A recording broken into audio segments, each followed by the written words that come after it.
Over the years, our beautiful city, Washington, D.C., has developed into a large, multicultural society. There are so many career opportunities that draws people to this beautiful DMV area. Tourists travel from far and near to see the National Monument, the Lincoln Memorial, and many historical museums. And you can find any type of food you desire in these diverse localities. But underneath all the beautiful and charmed attractions, there's people like you and I that struggle from day to day with normal issues. There's also people in the DMV area that suffer from anxiety, PTSD, depression, and other mental health issues. Some issues are caused by traumatic incidents, and some issues are caused from daily situations that we find ourselves stumbling into just by living our normal lives. We are often taught as children to watch what you say or don't talk too much. But right now and today, we are stopping the silence. DMV Madam D is here to tell you you are not alone. And this is your platform to help stop the silence. We will discuss daily issues in which we all struggle with as regular people who simply just want to live in content and comfortable in our normal lives. Do not feel the need to keep your mouth covered about your emotions and feelings. It's okay to not be okay. So uncover your mouth, DMV, and welcome Madam D in Stopping the Silence.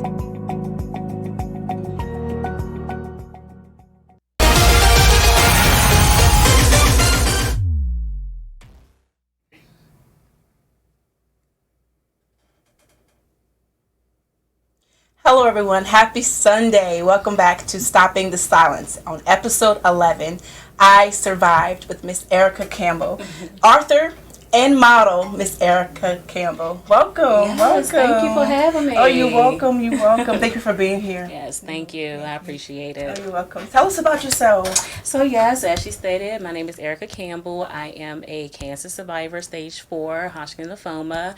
I am an inspirational speaker. I am a patient advocate. I am a model, and I am also a new author of my first book, I Survived from Cancer to the Runway.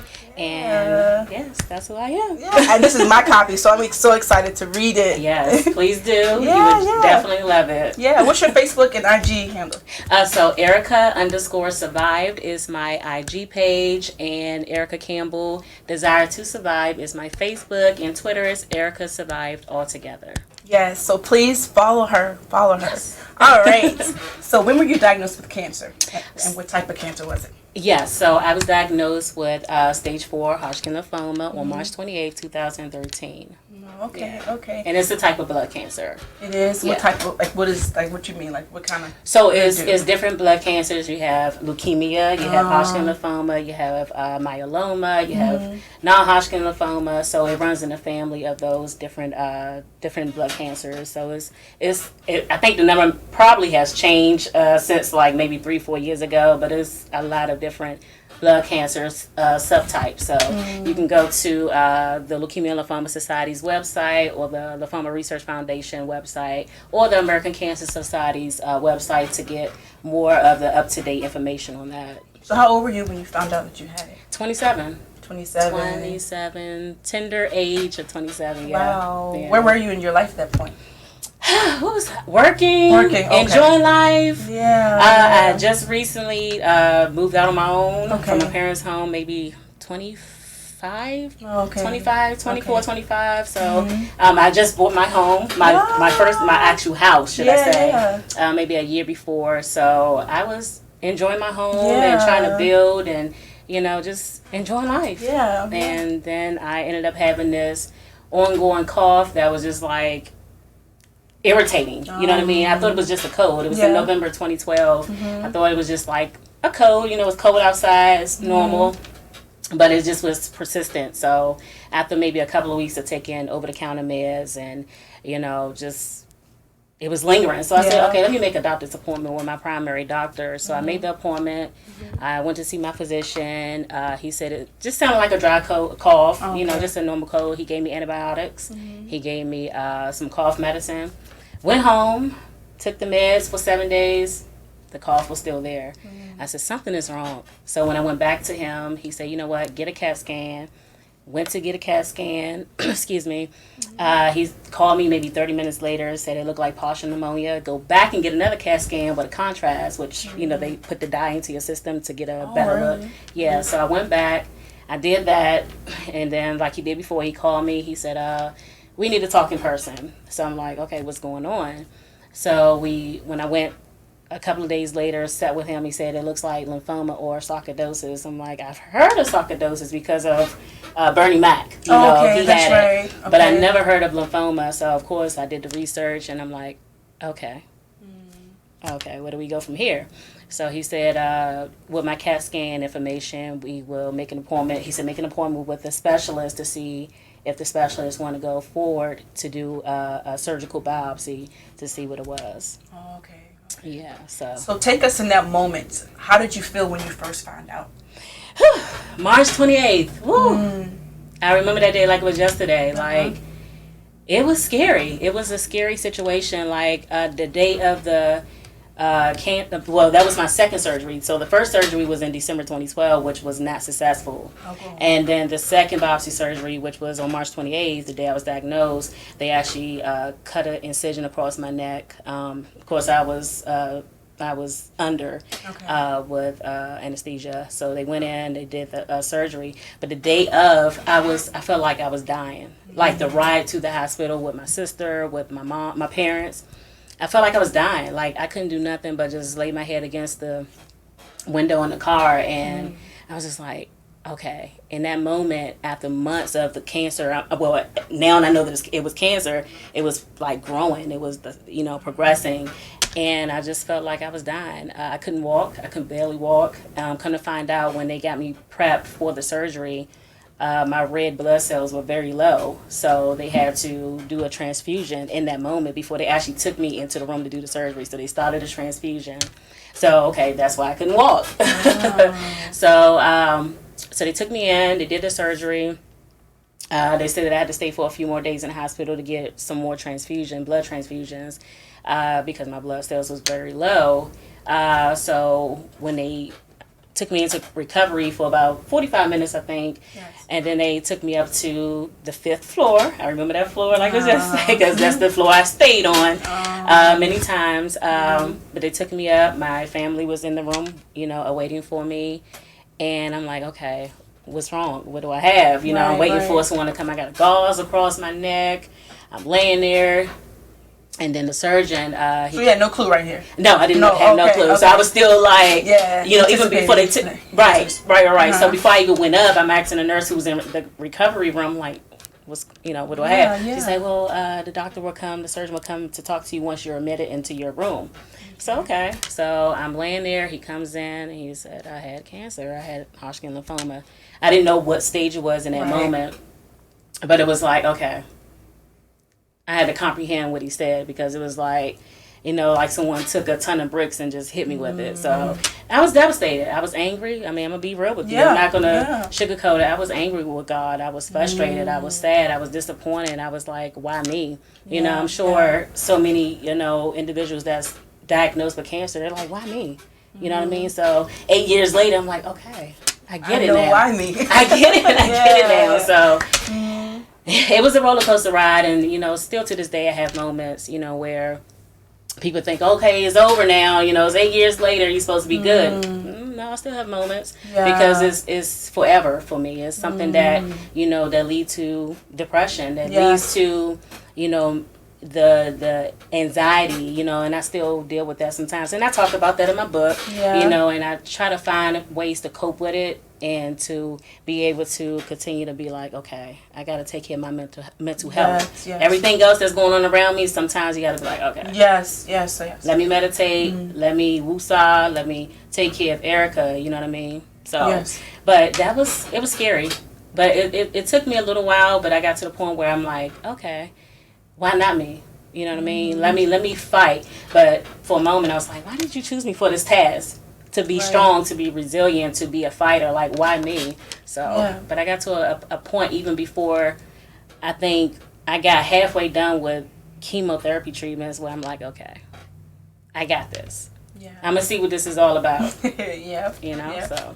So, who were your support system? Tell us about the support system. And how is that so important? Oh my goodness, support is so important when you're going through those moments. And my family, my parents, my siblings, extended family, friends, you know, my amazing friends, you know, they truly supported me then and today, you know, and I can't ask for a better support system, you know, especially, you know, you're going through your hurdles, you know, during that time. You're just like, okay, I just need someone to talk to. Yeah. I just need someone to call and be like, hey, you okay? You need something? Yes. You know, because it was a lot of times where I was isolated. A lot of times I couldn't sleep, and I'm trying not to cry. And I just, you know, I needed that support. Yeah. You know what I mean? Yeah. So, and it's difficult. And I had it, you know, I had it, and I truly am grateful for everyone that did support me during the time and today. Yeah. And I'm sure that you know this, but sometimes, well, all the time, you really have to be careful about who you let in your circle. Yeah. Because your deposits is so important, especially when you are dealing with any sickness. Yes. Your deposits is really important. Yes. Negativity, the negative spirits, you know, that you let in your space, that's in your home. Yes. You know, you need some sage, you need something. Like, if you got to get this, you don't need that in your space. So, no, exactly. I did not experience any negativity, any naysayers. All it was support. You know what I mean? Like, do you need anything? Do you just want me to come and look at you in your face, sit across from you, just sit with you? Like, you know, I had those moments. I had an experience with, and it's just one episode. I had an experience with my legs were locked up. I would get up in the middle of the night, go to the restroom, and I couldn't get off the toilet. Oh, really? I would have. So I'm like, what is going on? So this is after having like the first or two chemotherapy treatments. Okay. And my mom would be there a lot, so she was downstairs, and I'm like, 3:00 in the morning, I'm calling out to her to get, you know, to help me to get back to bed. And I'm like, what's going on? So getting advice from my auntie, who's a nurse, you know, I was having muscle spasms in my knees and my legs. And, you know, I had one girlfriend, just off the top of my head, I had one girlfriend was like, oh, come over the next day, I'm gonna bring some Bengay, I'm gonna bring something. And she come over, she rubbing on my parents, my mother's there, she rubbing them on my legs, and I'm like, oh, thank you. And it happened for a while, but just to have someone to say, I'm going to come over there and rub some Bengay on your kneecaps, you know, and to give you that comfort, you know. So it's good to have support. Yeah. You know, near and far, it's good to have support. And you need people that's going to pray for you. Yeah. I mean, pray. Definitely. I mean, definitely. You need some prayer warrior. Even if you didn't know they were praying for you. As long as they doing it, that's A+. Because sometimes you get weak that you're not praying for yourself. Yeah, definitely. But and that's the right people. The right people that's gonna pray. And like I said, I had moments where I was like, God, I ain't messing with you right now. You know, so you needed that person to say, take care of her still. Yes. Which he will always do. Yes. You know, he will always take care of you, no matter if you're feeling like angry, but yeah. So how did your relationship with God change during that time? I've always been a believer. I've always, you know, I love God. You know what I mean? That's never going to change. You know, that I guess it's like relationships. Like, you have those moments where you kind of like, but I truly believe now, you know, that he is an awesome God, and he's a healer. He heard my cries. You know what I mean? He healed me. He kept me. So I truly, I grew closer to him, you know, and I truly have faith that, you know, when I do have moments in my life, no matter what it is, he's going to always be there. Even if, the flesh is not going to be there, he's going to always be there. Yes. And you know, sometimes we ask God to give us certain things, more patience, more grace, more love. I was driving the other day, and somebody cut me off. And I looked over, so I ended up getting ahead of them, and I drove past them. I looked over them, and I was like, whoa, hold on. I said, Lord, I asked you for more patience, so now you're providing me the opportunity to use more patience. So God will provide you the opportunity to use more of the fruits of the Spirit. Yep. We just have to just walk there and to do it. Yeah. And we just got to do it. Definitely. If you want more of the Lord, you have to just read more of the Word of God and just do it. It's not hard to do right. Just do it. Definitely. It's not hard. You know, sometimes we have the moments when we want to be kind of like, yes. You know, but it's about, like you said, just do it. Yeah. And I have those moments. We all do. You know, I we have all those do. moments, but it's just about just doing it, being selfless. Just, Yes. being his child, his obedient Yeah. child, and just doing what you're supposed to do. Yeah. You know what I mean? So I'm just asking God to realign me back into your way. Yeah. Because I'm human and I mess up, but Lord, please just realign me. Realign me. Start from the beginning. I posted that the other day. Start from the beginning. Yes. And do it right this time. You know what I mean? Do it right no matter what the situation is. Start from the beginning and do it right this time. Figure it out. Right. You know, so. And whatever that's inside of me, take it out and strengthen me. Because whatever that's inside of me, it may not be the right thing. Yeah. Because people will say things to you and make you feel less than what you really are. Lord, take that out of me and you pour more of your confidence inside of me. Yep, exactly. And that's, I was having a conversation with one of my good girlfriends. I'm like, I just keep having these moments, you know what I mean? Having these emotional moments, being on this roller coaster ride. I'm like, what is it? You know what I mean? Like, what is it? God, just help me. Yeah. Help me get over these moments. You know, of course, we're going to have it with the pandemic. Yes, these unprecedented times that we're going through. It's like, you're going to have these moments. Yeah. And I'm not the only one. You know what I mean? And it's like, how do I get through these moments? How do I cope? Yeah.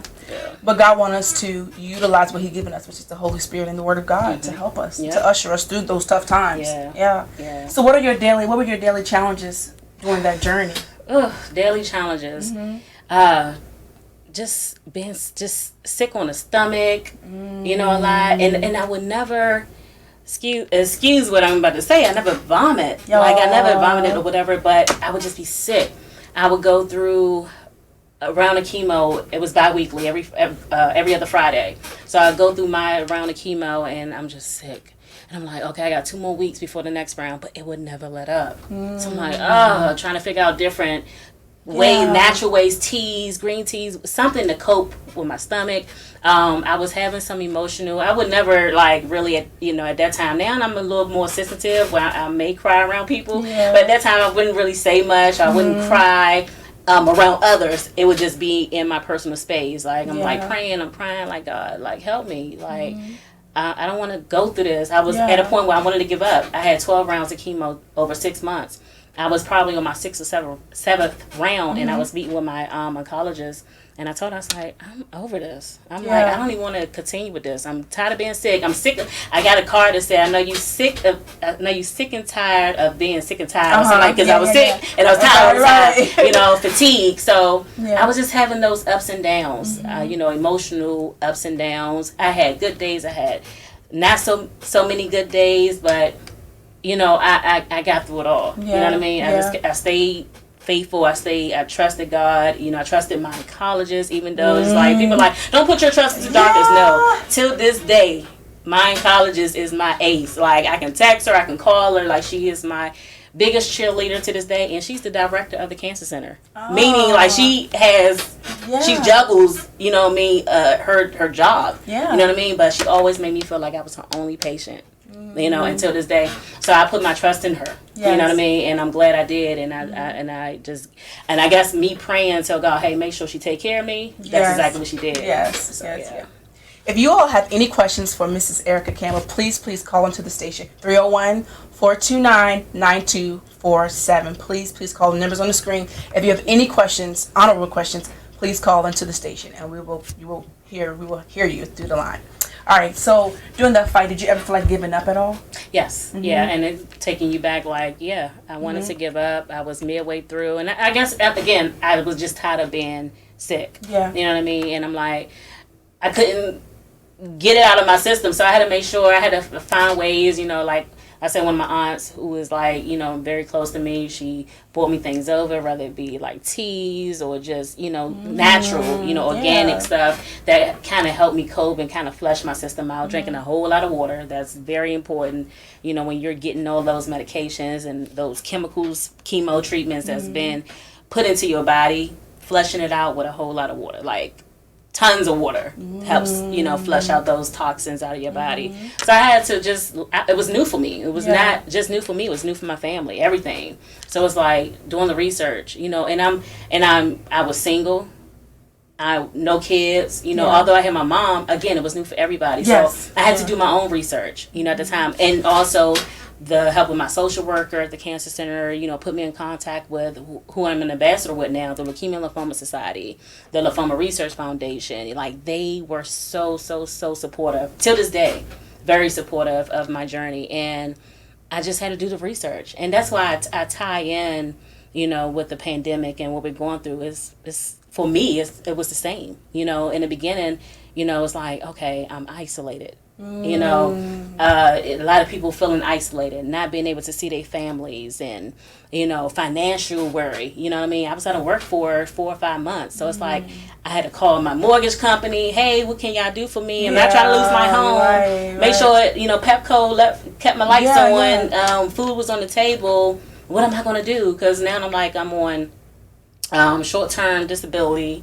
I'm not working, and I got medical bills. I got even though, that was put off until afterwards, but I'm like, okay, what am I going to do? Yeah. So I had the stress of surviving cancer, and then I had the stress of keeping my home.